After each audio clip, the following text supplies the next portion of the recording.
जय Hind defence lovers. आज की टॉप हेडलाइंस कुछ इस प्रकार है। ईरान प्रेसिडेंट का हेलीकॉप्टर क्रैश, जानिए पूरा मामला।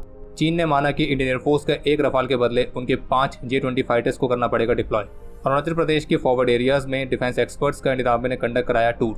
साउथ चाइना सी में ऑपरेशन डिप्लॉयमेंट के हिस्से के तौर पर इंडियन नेवी की शिप्स फिलीपींस पहुंची और प्रोजेक्ट 75I वाले प्रोग्राम में फिर से डिले।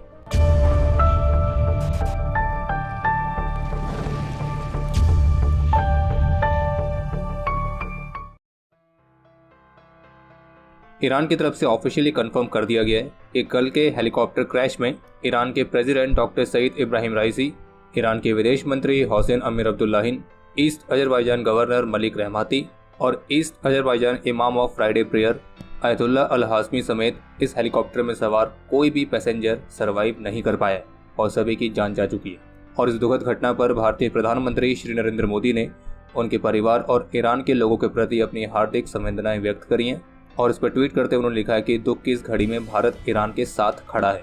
और साथ ही साथ भारतीय प्रधानमंत्री ने इस बात को भी दोहराया कि कैसे ईरान के प्रेसिडेंट डॉक्टर सईद इब्राहिम रईसी ने भारत और ईरान के बायलैटरल रिलेशनशिप को मजबूत करने में अपना महत्वपूर्ण योगदान दिया है, वो हमेशा याद रखा जाएगा।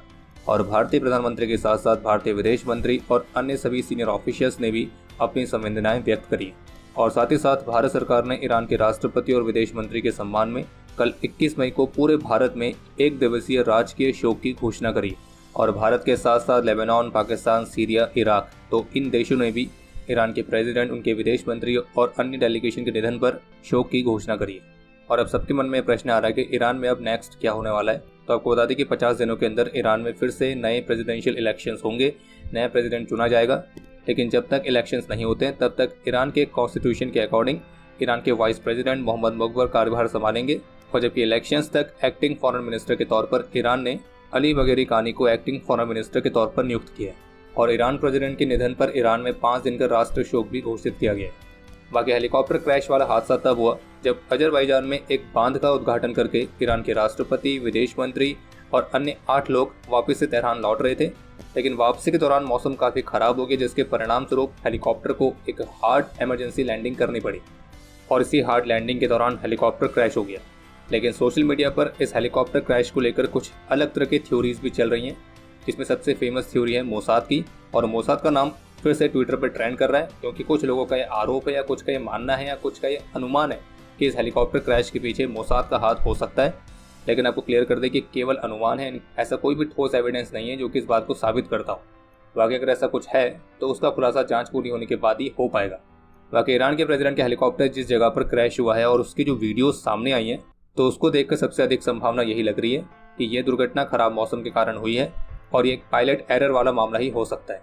और आप सभी को ध्यान होगा कि बिल्कुल इसी तरह के क्रैश में हमने भी अपने प्रथम chief of defence staff general Bipin Rawat समेत और भी अपने कई सारे ऑफिशियल्स को खोया था। कल रविवार को इंडियन एयरफोर्स के former chief air chief marshal RKS Bhadauria sir ने कुछ महत्वपूर्ण स्टेटमेंट्स दी। जैसे कि उनका कहना था कि चीन के साथ पोस्ट गलवान फेस ऑफ के दौरान हमारी इन्वेंट्री में रफाल फाइटर सबसे स्ट्रॉन्गेस्ट वेपन सिस्टम था और जब हमारे पास पहला रफाल फाइटर आया और उसे इंडियन एयरफोर्स ने लद्दाख में डिप्लॉय किया तो चीन ने उस एक रफाल फाइटर के डिप्लॉयमेंट के रिस्पॉन्स में अपने 4 J-20 एयरक्राफ्ट को डिप्लॉय किया। और फिर जब इंडियन एयरफोर्स ने 4 रफाल फाइटर्स को डिप्लॉय किया तो फिर चीन ने केवल उन 4 रफाल फाइटर्स के रिस्पॉन्स में अपने 20 J-20 फाइटर्स को डिप्लॉय किया। यानी कि आप समझ सकते हैं कि एक रफाल के बदले चीन के 4 J-20 और 4 रफाल के बदले चीन के 20 J-20। और इसलिए इंडियन एयरफोर्स के फॉर्मर चीफ का कहना था कि ये इस बात का संकेत देता है कि चीन को पता है कि हम क्या कर सकते हैं। और लद्दाख स्टैंड ऑफ के दौरान भारत के रफाल फाइटर्स के डिप्लॉयमेंट के रिस्पॉन्स में चीन द्वारा 5 गुना ज़्यादा J-20 फाइटर्स को डिप्लॉय करना इस बात को भी दर्शाता है कि चीन रफाल फाइटर की एक्चुअल कैपेबिलिटीज से अच्छी तरह से वाकिफ है। इसके अलावा इंडियन एयरफोर्स के फॉर्मर चीफ ने अपनी स्पीच में सलामी स्लाइसिंग वाले टर्म को भी मेंशन किया, जो कि भारत के क्षेत्र पर अतिक्रमण करने वाली चीन की एक टैक्टिक है। और इसलिए इंडियन एयरफोर्स के फॉर्मर चीफ ने इस बात को मेंशन किया कि कैसे रफाल फाइटर के एक्विजिशन से पहले चीन की तरफ से हमें कई तरह की चुनौतियों का सामना करना पड़ा था। और रफाल जैसे एडवांस फाइटर जेट्स को पहले भी खरीदने के प्रयास किए गए थे, लेकिन वो असफल रहे और ये तब तक सफल नहीं हुए जब तक कि गवर्नमेंट टू गवर्नमेंट एग्रीमेंट के माध्यम से उनकी खरीद की सुविधा नहीं दी गई।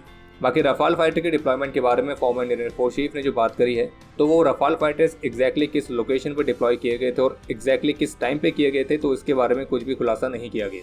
बाकी लद्दाख स्टैंड ऑफ के दौरान जो रिपोर्ट्स आई थी उनमें कहा गया था कि चीन ने अपने J-20 फाइटर्स को होतान एयरबेस के पास डिप्लॉय किया है। बाकी फॉर्मर इंडियन एयरफोर्स चीफ की रफाल फाइटर और J-20 के डिप्लॉयमेंट वाली जो स्टेटमेंट है, इसको दो तरह से देखा जा सकता है।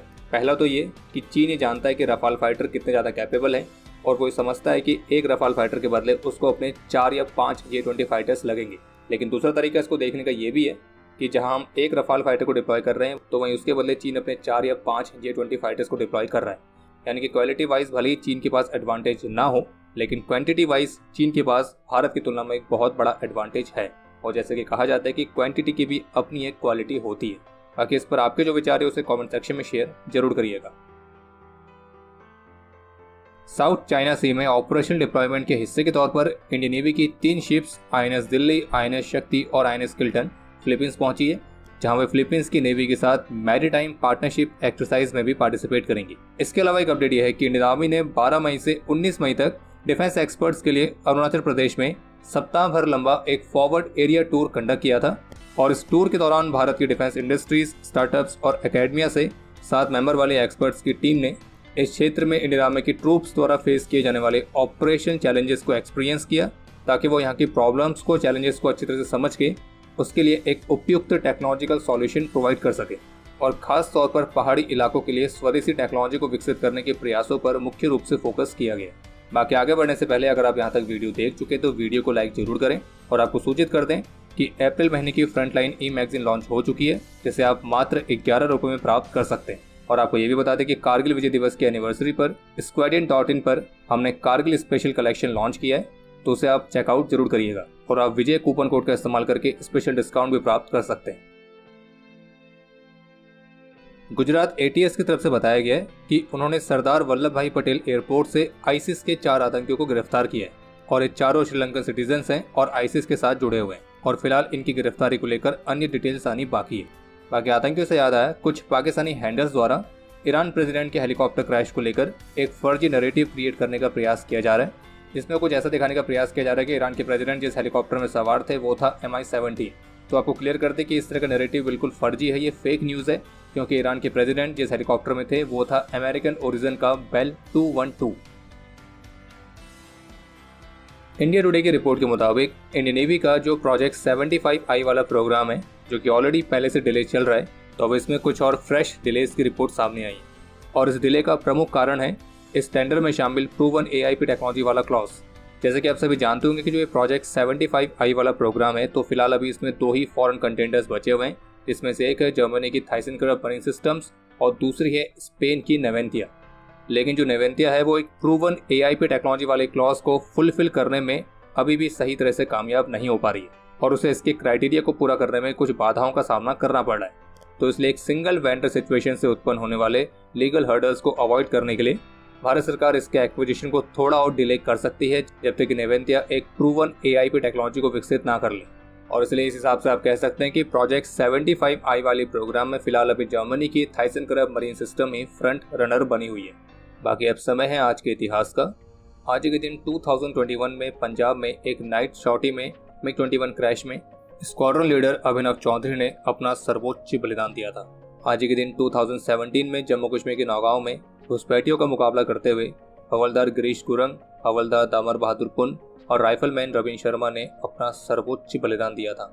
हवलदार गिरीश गुरंग को मरणोपरांत कीर्ति चक्र से और बाकी दोनों वीरों को मरणोपरांत सेना मेडल से सम्मानित किया गया। आज के दिन 1994 में जम्मू कश्मीर में अपने अदम्य साहस और वीरता का परिचय देते हुए सेकंड लेफ्टिनेंट ऋषि मल्होत्रा वीरगति को प्राप्त हुए थे और इन्हें मरणोपरांत कीर्ति चक्र से सम्मानित किया गया। आज के दिन 2018 में नायक दीपक कुमार नैनवाल ने भी अपना सर्वोच्च बलिदान दिया था। और आपके लिए आज का प्रश्न यह है कि ऑपरेशन सफेद सागर कब लॉन्च किया गया था। और अब समय है आज के टॉप 3 कमेंट्स का, जो ये रहे आपकी स्क्रीन पर।